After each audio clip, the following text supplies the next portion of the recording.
tinggal atau sebagai anak yang hidup di lingkungan pabrik gula ini. Nah, jadi dia menghabiskan masa kecilnya di sana sampai dia beranjak dewasa. Baru tahu kalau pabrik itu tersebut merasakan ada di wilayahnya berpindah dengan paralel guru sebelumnya, mengandung pornografi dan erotisismenya. Nah, menurut kakak tuh di film itu ada nggak sih unsur kayak gitu tuh sebenarnya? banyak anak kecil, wah, anak kecil di dalam bioskop, bahkan itu kayaknya anak SD atau anak TK kalau nggak salah itu yang saya lihat dulu. Karena di secara etika normatif aja itu kecaman itu bentuk dari kekhawatiran masyarakat sebenarnya. Orang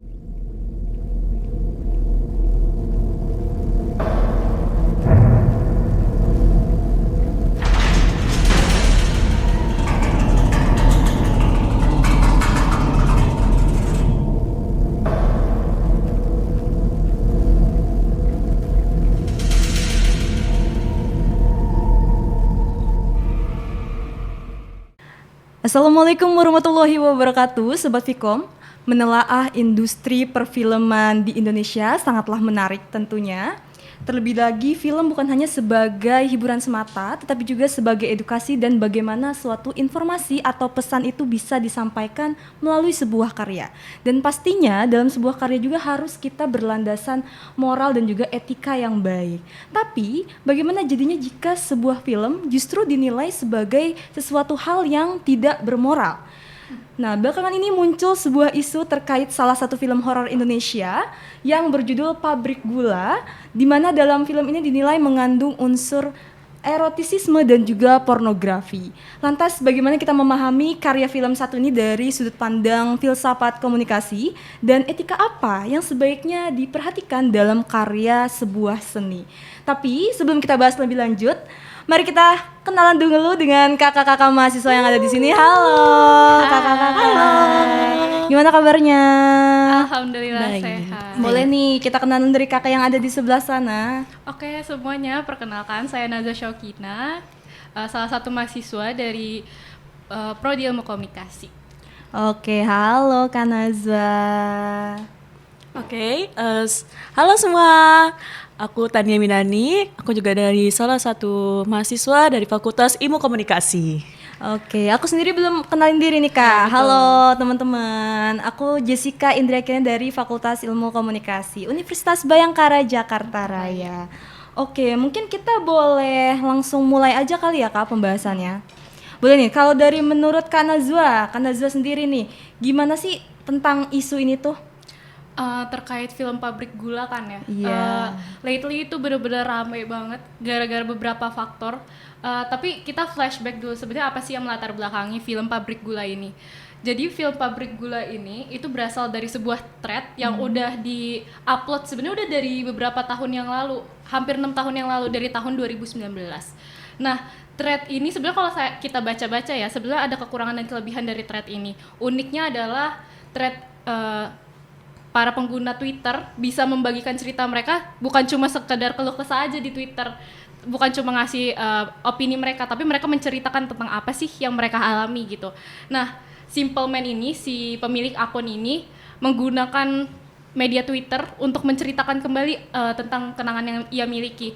Jadi cerita ini tuh dia bagikan di tahun 2019 tentang dirinya sebagai POV pertama atau sudut pandang pertama terkait dirinya tuh tinggal atau sebagai anak yang hidup di lingkungan pabrik gula ini. Nah, jadi dia menghabiskan masa kecilnya di sana sampai dia beranjak dewasa. Jadi dia menghabiskan banyak waktunya itu untuk bermain di sekitaran pabrik gula itu. Jadi anak-anak di sana pun bukan sesuatu yang aneh buat masuk ke pabrik gula gitu.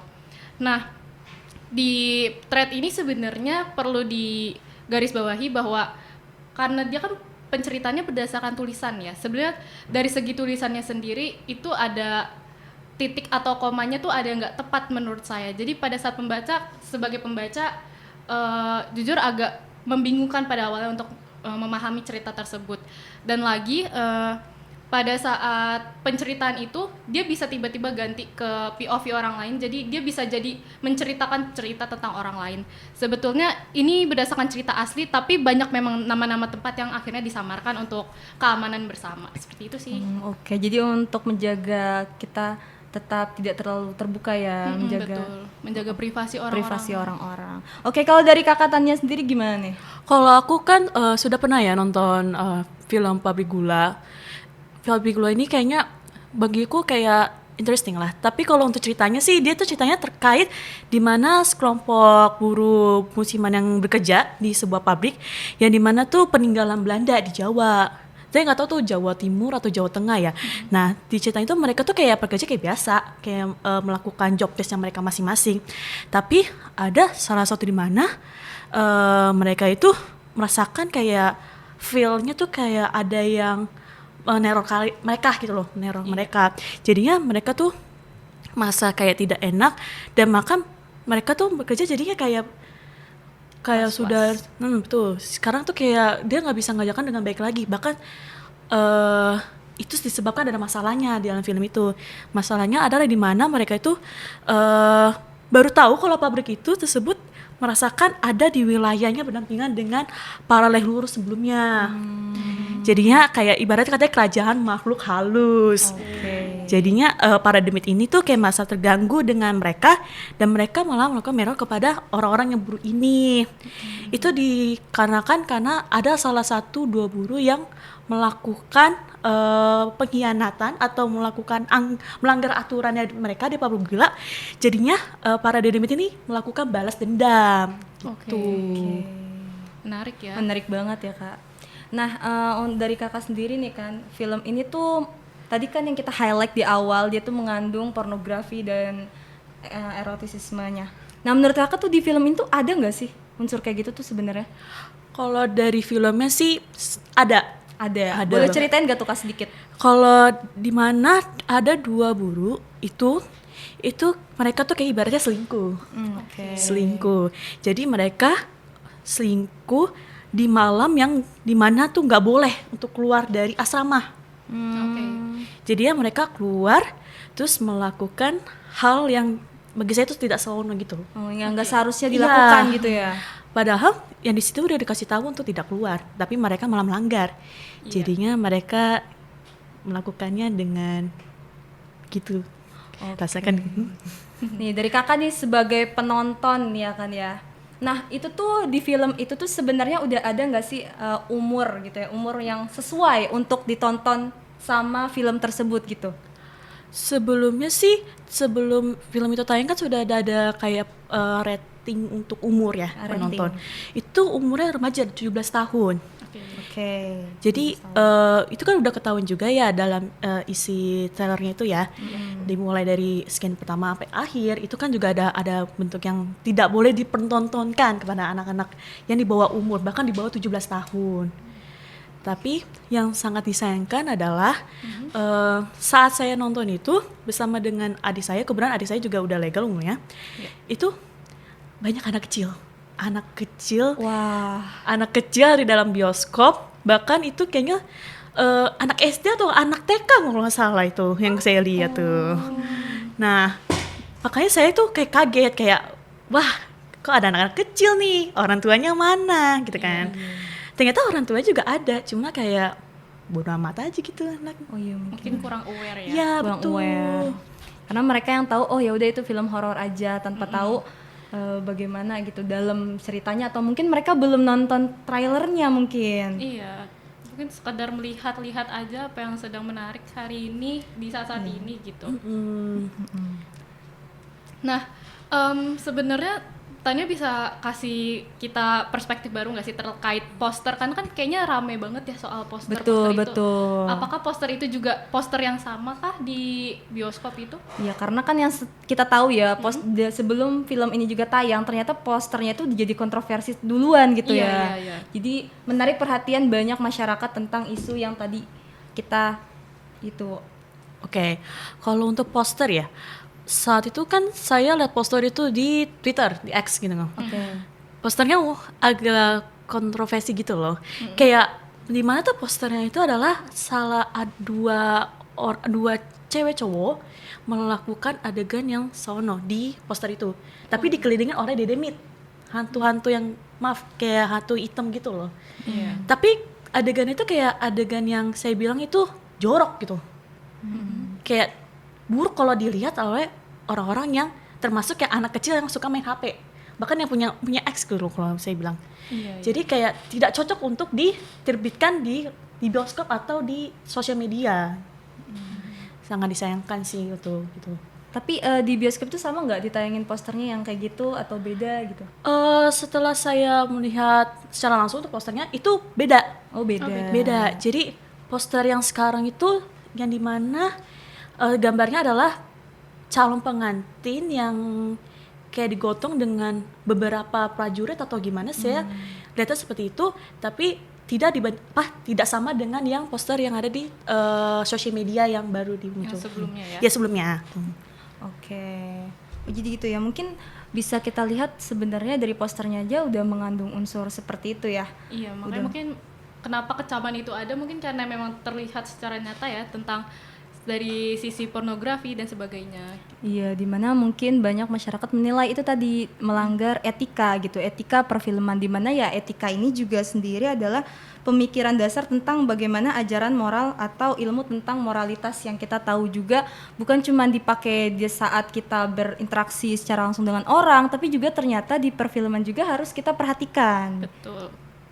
Nah, mungkin karena kan gimana pun juga yang namanya film kan bentuk dari karya seni ya. Jadi karya seni ini sebenarnya ada nggak sih kalian bertanya tentang kenapa sih karya seni itu, ini kan karya seni bebas berekspresi, bebas untuk menyampaikan pendapat atau pesannya. Tapi ternyata dalam kehidupan nyata banyak justru kecaman sosial gitu. Nah, mungkin kita bisa breakdown ya dari sisi filsafat komunikasi. Boleh. Kata bebas tuh sebenarnya jadi acuan utama kita sebenarnya. Jadi bebas dalam artian yang sebebas-bebasnya itu nggak pernah ada menurut saya. Bebas karena sebenarnya bebas itu kita tetap ada dalam pengkotakan. Jadi selalu ada batas-batas di mana kita nggak bisa lewatin itu. Ketika kita lewatin itu ya berarti kita salah gitu. Contohnya aja kayak misal bebas berekspresi dalam seni atau misal bebas press freedom di media. Tapi ternyata media jurnalistik punya etikanya sendiri. Kalau misalnya dia nggak sesuai dengan media, nggak sesuai sama etikanya, justru bakal merugikan banyak orang dan diri mereka sendiri gitu. Atau misalnya demo menyuarakan pendapat seluas-luasnya, kita bisa menggugat segala macam, tapi tetap ada etikanya. Kayak contohnya nggak boleh buat kisruh lah segala macam gitu. Dan lainnya termasuk kata kebebasan sendiri itu sebenarnya pengkotakan yang nggak pernah ada kata bebas sebenarnya menurut saya. Mungkin lebih kalau menurut saya tuh bebas yang bertanggung jawab gitu. Apalagi sebagai pembuat film juga harus bertanggung jawab. Bagaimana tadi kan dari kenyataannya yang Tania lihat, kalau ternyata di bioskop itu ada loh anak kecil juga masuk gitu kan. Iya sih, betul. Jadi kayak bagaimana gitu produser atau pembuat film bertanggung jawab atas ternyata kenyataannya yang nonton itu nggak sesuai dengan umur. Tapi dari Kak Tania sendiri nih, sebelum masuk bioskop tuh dicek lagi nggak sih KTP-nya pada saat biasanya kan dirobek kertasnya tuh.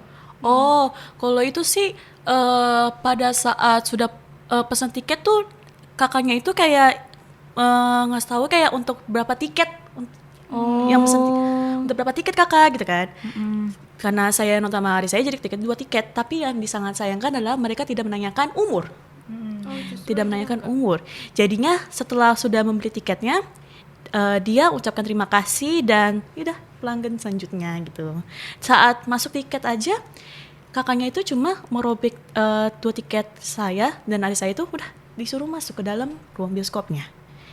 Nah itu sangat disayangkan aja. Ya ada pengecekan ulang gitu ya. Nggak ada pengecekan lanjutan sebenarnya ya. Iya. Jadi itu juga mungkin yang harus diperhatikan ya, supaya ternyata film ini emang sebenarnya sesuai ditayanginnya dengan ratingnya gitu. Yang nggak sesuai adalah penonton yang akhirnya nggak lulus dari sidak lanjutan ya, dari Mbak XS1-nya harusnya mungkin lebih aware lagi terkait umur. Iya, nah kalau mungkin dari lembaga sensor film nih, menurut Mbak Nazo gimana pandangannya nih terkait film ini? Iya, lagi-lagi kita balik ke etika ya, apalagi disebutnya itu etika deskriptif atau etika yang memang tertulis.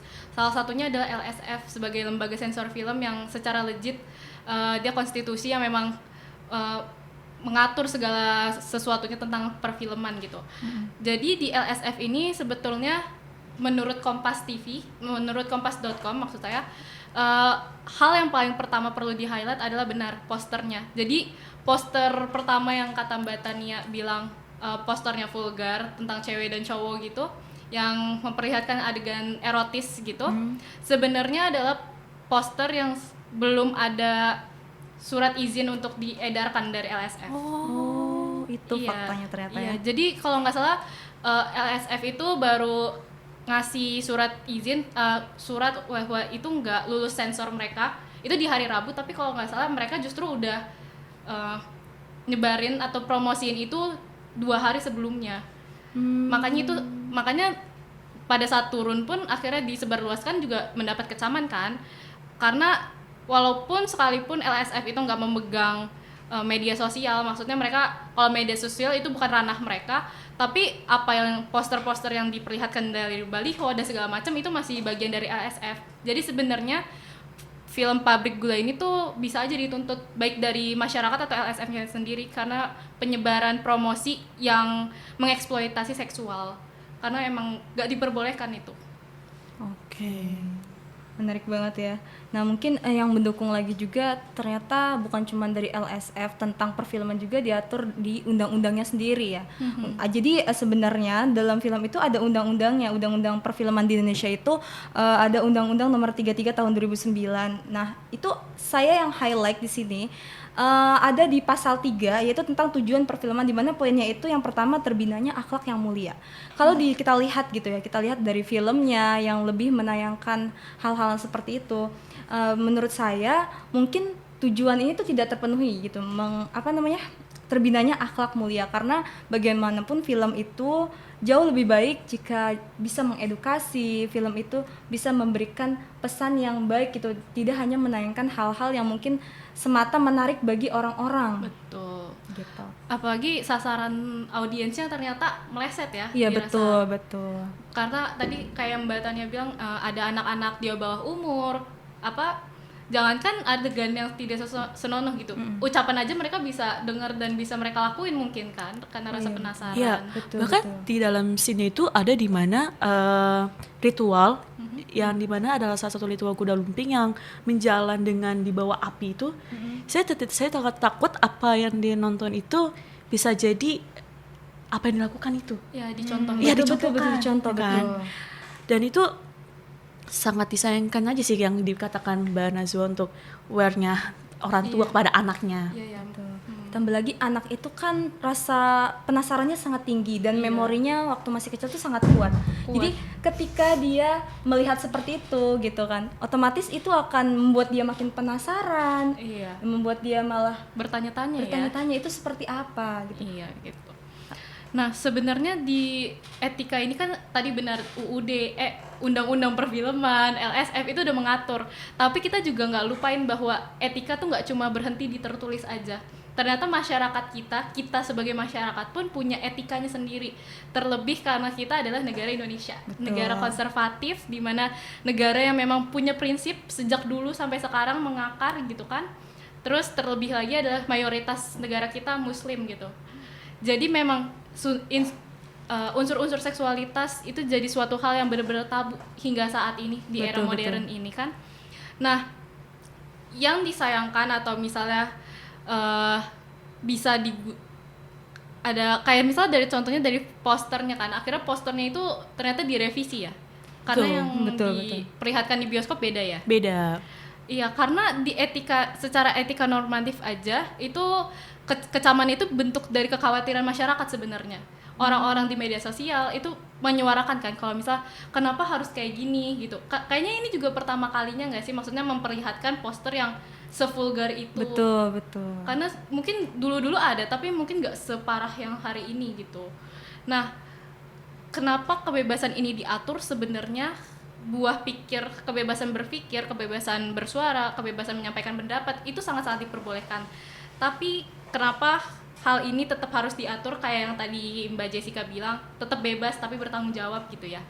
Karena ketika kebebasan atau misal karya seni yang kita punya dan kita akhirnya publikasikan atau bahkan komersilkan ya kalau di film ini, adalah sebenarnya salah satunya adalah menginfluence masyarakat. Jadi influence atau pengaruh kan. Tadi kayak ada anak kecil, baik buruknya pengaruhnya itu harus butuh pendampingan orang tua banget berarti. Terus dari faktor keterbukaan pada masyarakat itu sendiri, karena misalnya seksualitas yang ditunjukkan pada saat sekarang itu menjadi pemikiran baru buat orang-orang Indonesia gitu.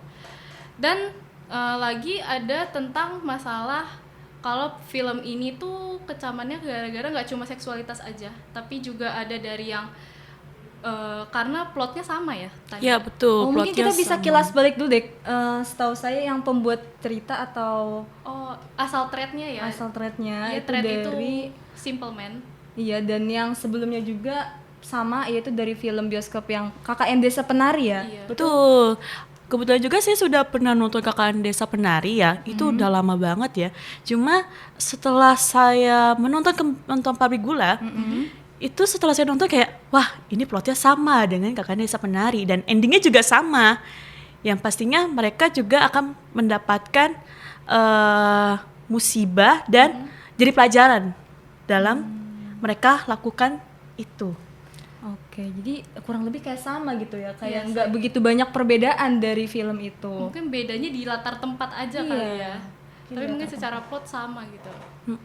Oke, mungkin itu kali ya yang menjadi salah satu kenapa sih film ini mungkin bedain di posternya kali ya. Jadi Iya. karena di KKN Desa Penari seperti itu, di posternya dia malah bikin jauh lebih vulgar, mungkin dengan harapan lebih menarik. Betul. Ada juga yang terkait uncut ya, Oh reguler iya, dan betul, uncut. betul. Kalau Mbak Tania sendiri nontonnya yang mana tuh? Aku yang reguler, karena kalau yang uncut itu saya pastinya akan tidak berani membawa adik saya gitu kan. Adik saya mungkin adik saya yang kayak mungkin masih 17 tahun, saya tidak berani untuk membawa dia ke uncut. Karena uncut itu kan 21 plus lah. Ah, oke. Adik saya baru-baru ini masuk ke remaja di 17 tahun. Karena saya sangat takut apa yang terjadi kalau saya dengan adik saya menonton hal yang tidak boleh bagi kami berdua untuk menonton seperti itu. Ya berarti influence Iya. dari film, poster itu sangat berpengaruh kepada kita masyarakat yang menonton ya. Iya, betul. Nah sebenarnya hal yang perlu di-highlight lagi adalah terkait promosi ya. Promosi yang mengeksploitasi seksual pertama tadi. Yang kedua adalah promosi ini tuh udah ada dari sebelum bulan Ramadan, dan di setiap promosinya saya ngelihat mereka tuh di Simple Man-nya sendiri, bahkan di Twitter mereka dia bilang bahwa film ini akan tayang selepas Lebaran gitu. Jadi Indonesia yang konservatif ini dengan muslimnya banyak gitu harus berhadapan dengan film yang bertolak belakang. Mungkin itu jadi penambah kecaman lagi ya. Betul, menjadi kekhawatiran juga bagi sebagian besar masyarakat muslim, yang dimana kayak kok makin sekarang film itu malah semakin tidak mendidik gitu Iya. ya. Yang penting banyak Banyak yang nonton, banyak views-nya. Mungkin mereka pikir dengan mereka menayangkan yang banyak adegan-adegan dewasa justru malah menarik perhatian, tapi sebenarnya dalam jangka panjang itu tuh banyak banget dampak negatifnya, terutama bagi generasi muda kita. Iya, betul. Bahkan saya sendiri pun yang setelah menonton Pabrik Gula ini tuh, saya membuka Twitter atau X itu mengatakan kalau orang-orang yang udah nonton Pabrik Gula ini kayak kita menonton KKN Desa Penari part 2. Jadi kayak masih sama aja. Jadi kayak buatlah kayak film yang lebih menarik gitu loh, nggak hanya horor aja gitu lah. Makanya sangat disayangkan adalah mereka menerbitkan film itu setelah Lebaran, padahal bisa saja di bulan yang Halloween gitu. Oh iya betul. Ya Halloween, jadi biar kayak makin memanas lagi dalam menarik penonton dibandingkan dengan menayangkan setelah Lebaran. Iya. Mungkin pikirannya karena setelah Lebaran kita yang muda-muda dapat THR kali Iya ya. mungkin. THR-nya banyak berarti kan langsung beli Kalau itu. dilihat ditayangin abis Lebaran itu kan ini ya tahun Islam gitu, merayakan ya. Iya betul. Sebaiknya menayangkan sesuatu yang lebih bermoral, Iya. beretika gitu. Ya tentang keluarga mungkin Iya, ya. yang menghibur, bukan malah membuat mungkin sebagian besar orang menilai dampak negatifnya banyak. Tapi mungkin karena orang Indonesia juga terbiasa dengan mistis ya. Film Indonesia itu yang horornya tuh banyak banget digandrungi sama masyarakat. Cuma memang disayangkan aja nih karena ada pengeksploitasian pada sektor seksual, malah justru kurang deh filmnya. Iya, betul banget. Seperti tadi kan film itu bukan cuma menghibur tapi juga sebagai edukasi dan influence Iya, kepada para penonton. mempengaruhi, betul. Oke. Menarik banget ternyata pembahasan tentang ini. Tapi ternyata by the way, kaitannya lagi balik lagi tadi ke UU Perfilman. Sebenarnya ada beberapa pasal-pasal penting yang bisa kita ambil dari film ini yang dinilai tidak bermoral, tidak beretika karena mengandung unsur pornografi gitu ya. Karena film itu nggak boleh mengandung unsur pornografi, itu ada di pasal 6 sebenarnya. Itu sebenarnya udah ada gitu ya. Nggak boleh mengandung pornografi, kemudian kekerasan seksual atau hal-hal yang dirasa itu melanggar norma-norma kesusilaan. Kemudian ada juga di pasal 45 ya tadi peran, bener kata Mbak Nazwa, LSF itu ya. LSF lah mereka yang berwenang untuk menyensor film-film seperti itu. Itu yang menyensor tentang pornografi, konten dan sebagainya. Dan saya rasa memang film di Indonesia itu memang sebaiknya jauh lebih baik bagaimana mereka bisa mengajak dan jauh lebih mengedukasi ya. Mungkin hal yang perlu ditonjolkan lagi, mungkin bisa dengan film yang sama, tapi apa yang ditonjolkan mungkin lebih kepada mistis yang unsur kebudayaan Indonesia sendiri, Betul. kepercayaan-kepercayaan yang ada di Indonesia, kebiasaan-kebiasaan yang memang di Indonesia itu sebuah hal yang memang normanya seperti itu.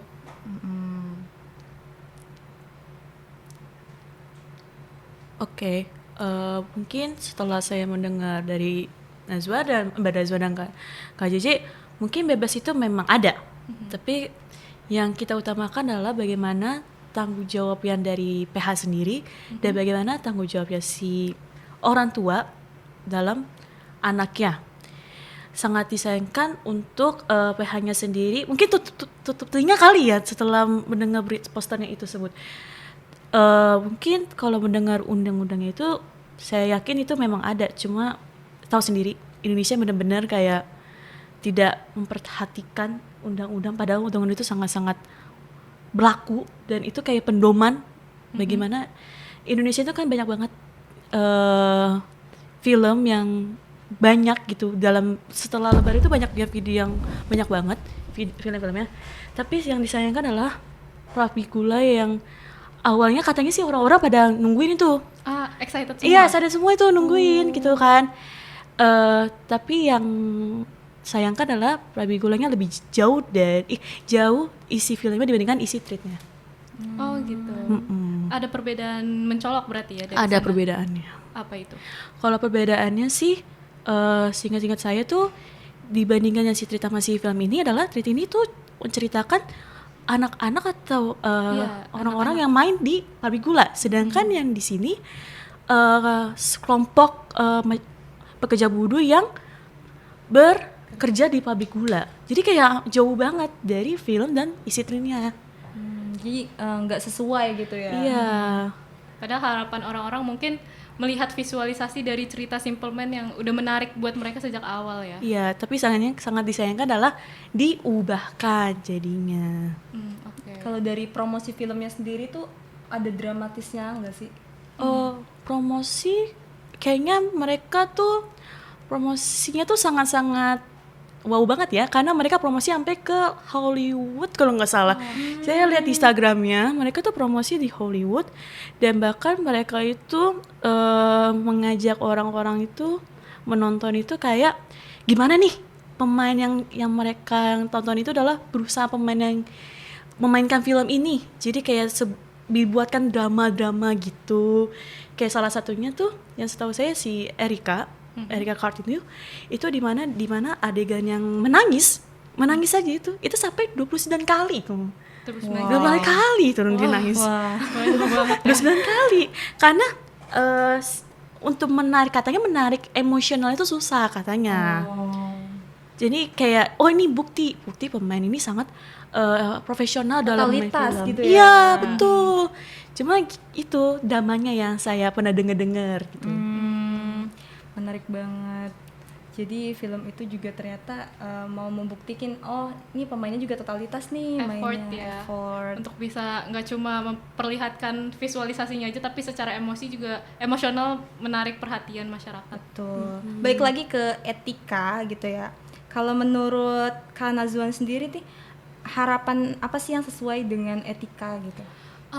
Baik dari sebenarnya kalau misalnya dari undang-undang kan sudah pakem ya, kalau misalnya sudah tertulis gitu apa yang ada di sana, dan buat mungkin production house-nya ya kayak Iya. yang Mbak Tania bilang gitu, lebih mengedepankan lagi dari sisi film, sisi emosionalnya juga mereka bisa mengedepankan secara culture mungkin ya.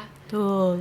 Karena ini film ketika udah ditayangkan ini udah bukan cuma tanggung jawab production house yang mempersiapkan dan mempertontonkan suatu hal yang menarik, mengedukasi gitu, tapi juga dari sisi penonton juga orang-orang yang terlibat lainnya adalah untuk bisa menginterpretasi pesan yang dimaksud, yang ingin disampaikan dari film tersebut, harus bisa lebih luas lagi pemahamannya, harus lebih bijak lagi sih kalau menurut saya kayak gitu. Oke. Nah mungkin ragam budaya hal mistis jadi corak unik Indonesia juga harus lebih ditonjolkan Iya, gitu ya, betul, bukan betul. hanya dari sisi yang hal-hal sepertinya itu saja. Oke, menarik banget. Nah kalau dari Mbak Tania sendiri gimana nih harapannya untuk penonton, untuk mungkin pengelola dari XX1-nya gitu? Kalau saya yang sudah menonton film ini berharapnya adalah kepada XS1 itu lebih aware kepada yang orang-orang yang menonton, bahkan yang di bawah umur. Semisalnya kalau ada di bawah umur menonton yang filmnya 17 plus itu, diharapkan bertanya dulu siapa pendampingnya dan di mana KTP-nya. Itu penting. Karena kalau si anak kalau mbak-mbaknya nggak nanya, Semuanya bebas. Yes. Mungkin boleh ditambahin kali ya, mungkin karena kan kita beberapa ada yang beli tiket itu dari via online gitu Iya. ya, Betul. MTX ya, gitu-gitu kan. Nah mungkin jadi apa namanya kerjaan baru untuk mbak-mbak penjaganya untuk bisa lebih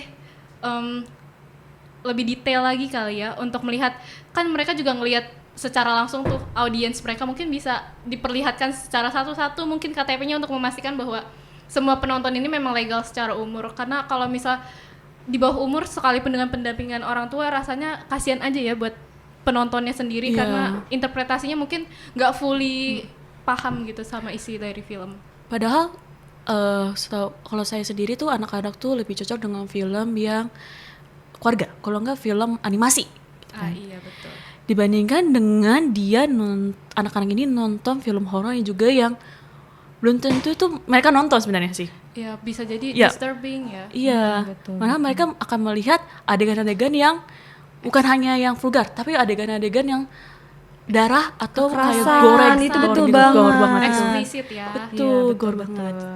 Juga harus diperhatikan karena ya itu anak-anak itu benar-benar jiwa, Mencontoh. iya mencontoh, dan jiwa penasarannya tuh luar biasa dan ingatannya juga jadi sangat-sangat berpengaruh. Jadi film ini bisa dinilai kurang beretika ya. Iya, Betul. sangat disayangkan, padahal Sangat disayangkan film sekali. yang ditunggu-tunggu dengan Iya. genre horor yang memang digandrungi banyak orang. Iya, tapi ternyata tidak sesuai juga ceritanya dengan traits ya tadi Iya. ya. Sangat disayangkan banget. Dan mungkin kalau dari aku sendiri ya, tadi kan harapannya gitu, film itu bukan cuma sekedar hiburan semata aja gitu, tapi juga harus bermakna, terus kemudian relate bagaimana kita memandang kalau ternyata dalam suatu kehidupan itu seperti apa, berkualitas secara teknisnya juga gitu. Karena lihat dari posternya aja menurut saya kayak kurang niat ya. Oh iya, Seakan-akan benar-benar. ada aja ya. Iya, kayak bisa edit aja tuh di rumah bisa kayak kita ngedit juga. Gara-gara ada yang menganggap bahwa oh mungkin ini AI kali ya. Iya, Saking betul. gelapnya. Nah, mungkin etika perfilman juga yang harus kita highlight di sini itu, mastiin filmnya itu diklasifikasikan dengan benar dan nggak ditonton oleh penonton yang nggak sesuai usia. Jadi kan bener banget ketambatannya, jadi dilakukan pengecekan 2 kali dari pihak bioskopnya supaya lebih pasti lagi. Kemudian adegan seksual dan kekerasan tadi yang mungkin dicontoh sama anak-anak di bawah umur, itu harus punya alasan yang kuat nih, kenapa sih adegan ini tuh ada, dan juga naratifnya bukan cuma sekedar untuk menarik perhatian aja gitu. Oke, menarik banget ya teman-teman pembahasannya. Iya, makin lama makin luas ya. Oke. Oh, aku juga satu lagi. Boleh. Mungkin dalam isi filmnya tuh juga menandakan ada pesan. Betul. Pesannya tuh kayak mungkin kita film Pabrik Gula ini bukan hanya sebagai yang ibaratnya kayak pornografi atau semacam yang sangat seono gitu atau vulgar, itu bisa ada pesan di mana kita harus ada tata krama dalam Oh iya benar. tata Pesan krama, moralnya ya, ya. tata krama dalam kita sebagai kerja yang kita pasti tahu tuh Pabrik Gula tuh udah lama banget pasti kan, pasti ada sejarahnya dalamnya. Tapi setidaknya kita ada tata krama dan bagaimana kita kalau misalnya kita jadi yang buruh yang di pabrik gula juga kita harus tahu sopan santun enggak, sopan santun atau dari leluhur mereka yang mungkin udah lama. Setidaknya itu sih yang kalau pesan yang saya dapat waktu nonton. Jadi di film ini juga ternyata ada pesan. Iya, ada pesannya. Tapi sangat disayangkan juga memiliki satu hal yang dianggap tidak beretika. Iya, yang justru mengganggu dan menutup pesan yang seharusnya memang tersampaikan secara baik ya. Iya, Iya. betul. Oke, menarik banget pembahasan kita hari ini. Dan mungkin hal yang bisa kita simpulkan yaitu kita boleh berekspresi, berkarya, apapun itu bebas, tapi bebas itu juga bertanggung jawab. Dan bagaimana sebuah film itu tidak hanya menarik perhatian para penonton, para audiens, tapi juga tentu harus kita mematuhi regulasi dari LSF dan juga undang-undang norma sosial yang ada di masyarakat agar bagaimana sebuah film itu juga bisa menyampaikan informasi atau pesan yang dimaksud dengan baik dan juga memberikan influence Iya. untuk penonton. Pengaruh baik untuk penonton. Iya. Oke, seru banget hari ini, bincang-bincang hari ini. Dan segitu aja teman-teman untuk podcast kita hari ini. Semoga apa yang kita bahas hari ini juga bermanfaat untuk teman-teman semua. Terima kasih udah mau dengerin. Dan sampai jumpa Sobat Vkom. Bye-bye.